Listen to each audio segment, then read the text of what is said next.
Assalamualaikum warahmatullahi wabarakatuh. Kami dari kelompok 1 mata kuliah Desain Sistem Pembelajaran Digital akan mempresentasikan hasil proyek kami pada pembelajaran bahasa Sunda materi usum-usuman. Selamat menyaksikan.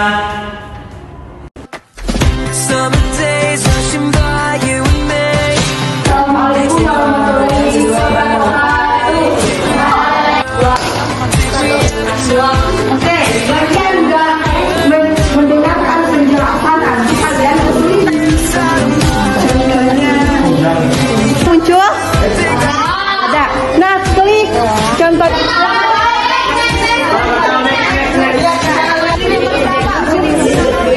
Di sini saya akan memaparkan mengenai analisis kebutuhan pembelajaran.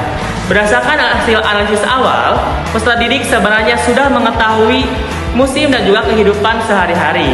Namun, masih mengalami kesulitan dalam membedakan istilah usum-usuman dalam bahasa Sunda, serta cara membedakan karakteristik setiap musim-musim yang ada di Sunda.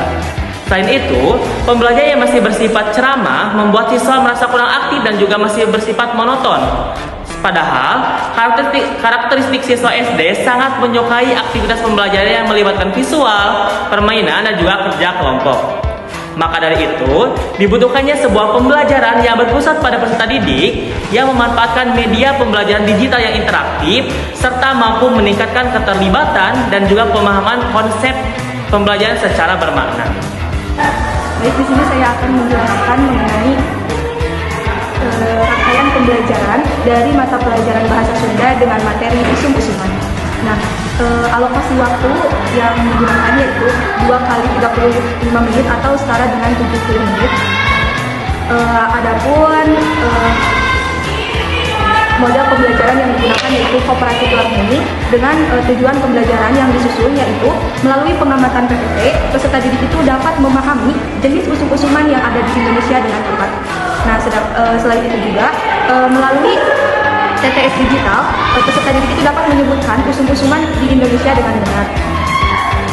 Adapun kegiatan pembelajaran dimulai dari pendahuluan, di mana pada kegiatan pendahuluan ini guru itu membuka dengan salam, terus menanyakan kabar, terus berdoa yang dipimpin oleh peserta didik. Selanjutnya menggunakan apersepsi dan menyampaikan tujuan pembelajaran. Dan selama proses pembelajaran itu semua menggunakan bahasa Sunda. Lanjut ke kegiatan inti. Pada kegiatan inti yaitu terdapat kegiatan yaitu guru menampilkan PPT mengenai materi. Nah, peserta didik itu diperintahkan untuk menyimak PPT tersebut.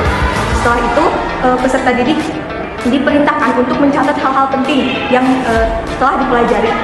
Selanjutnya peserta didik dibagi menjadi beberapa kelompok, di mana setelah dibagi kelompok, peserta didik itu diberikan arahan mengenai cara kerja untuk menyelesaikan TTS yang berupa wadwal seperti itu. Nah, dalam penggunaannya TTS itu digunakan dengan berbantuan laptop. Setiap kelompok menggunakan 1 laptop, di mana setiap kelompok itu berbaris ke belakang sehingga setiap peserta didik itu kebagian untuk mencoba menjawab pertanyaan dari TTS. Nah, selanjutnya yaitu ada apresiasi kepada peserta didik yang mendapatkan nilai yang besar atau kelompok yang mendapatkan nilai terbesar. Selanjutnya yaitu ada kegiatan penutup, di mana kegiatan penutup itu dilakukan dengan memberikan kuisis kepada peserta didik, di mana kuisis tersebut itu sebagai asesmen formatif kepada peserta didik. Nah, setelah itu guru bersama peserta didik melakukan menyimpulkan materi pembelajaran, dilanjutkan dengan refleksi dan doa sebelum menutup dan diakhiri dengan salam. Mungkin dan untuk strategi digital yang digunakan dalam pembelajaran kali ini yaitu yang pertama itu ada PPT, yang kedua itu ada LKPD digital berupa wadwal, tadi berupa TTS juga. Nah, untuk asesmennya yaitu menggunakan kuisis sebagai asesmen. Baik, di sini saya akan melanjutkan pembahasan kami yaitu mengenai media pembelajaran.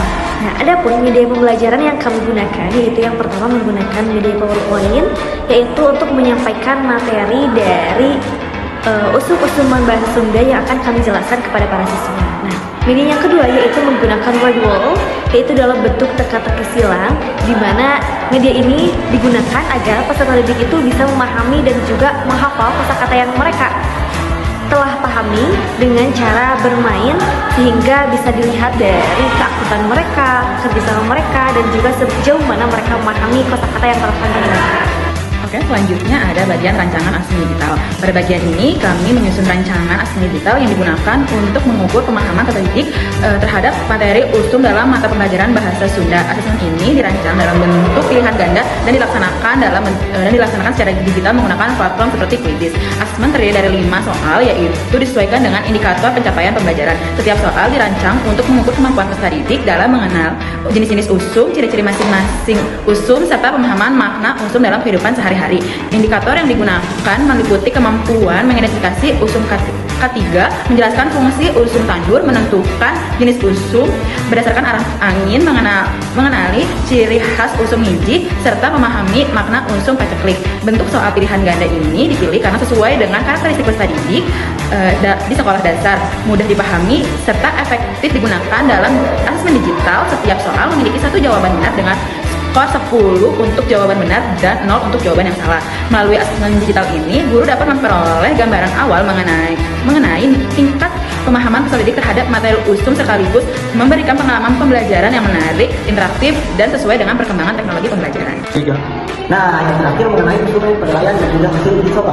Kami dari kelompok 1 menggunakan TTS dan juga game quiz sebagai evaluasi dan juga bagian pembelajaran. Kita mulai terlebih dahulu dari TTS interaktif berbasis interaktif dari Google. Nah, ini TTS ini ternyata setelah kami melaksanakan uji coba dapat meningkatkan keefektifan dan juga keaktifan peserta didik, sehingga peserta didik mampu memahami kosakata terkait usum-usuman dalam bahasa Sunda. Selanjutnya mengenai penggunaan kunci sebagai asesmen pembelajaran. Nah, penggunaan kunci sebagai asesmen pembelajaran ini meningkatkan peserta didik untuk lebih kompetitif dan juga lebih mampu bersaing, sehingga pembelajaran yang dilakukan menggunakan kunci ini dapat memberikan feedback yang lebih baik kembali seperti itu. Namun penggunaan TTS interaktif berbasis teknologi ini diskusinya memberikan dampak saja, tapi memberikan kekurangan dari hasil kami uji coba. Yang pertama, keterbatasan sarana dan prasarana yang disediakan di sekolah, kemudian beberapa siswa atau peserta didik yang kurang dalam hal literasi, sehingga ketika pelaksanaan TTS ini kurang ikut memahami dan juga kurang aktif dalam pengerjaan TTS dan juga politik tersebut. Namun kami harap berdasarkan pembelajaran ini atau uji coba ini bisa memberikan pembelajaran yang lebih efektif kembali dan juga lebih mengedepankan digitalisasi. Sekian hasil pemaparan kami. Wassalamualaikum